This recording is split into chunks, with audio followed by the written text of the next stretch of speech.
मुंबई उच्च न्यायालयाने वतन जमिनीचे वर्ग 2 मधून वर्ग 1 मध्ये रूपांतर करण्यासंदर्भात फेब्रुवारी 2025 मध्ये दिलेल्या निर्देशाचे 6 आठवड्यांच्या विहित मुदतीत पालन न केल्याबद्दल पुणे जिल्हा प्रशासनावर, विशेषतः जिल्हाधिकारी कार्यालयावर तीव्र शब्दात टीका केली आहे.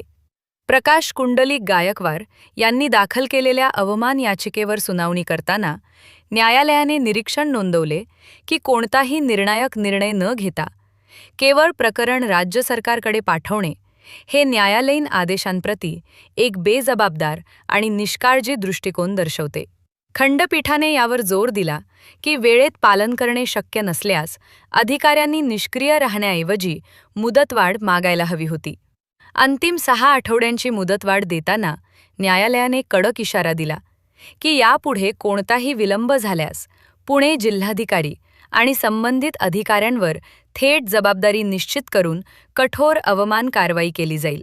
तसेच पुन्हा पालन न केल्यास नव्याने कायदेशीर कारवाई करण्याचा पर्यायही खुला ठेवला आहे.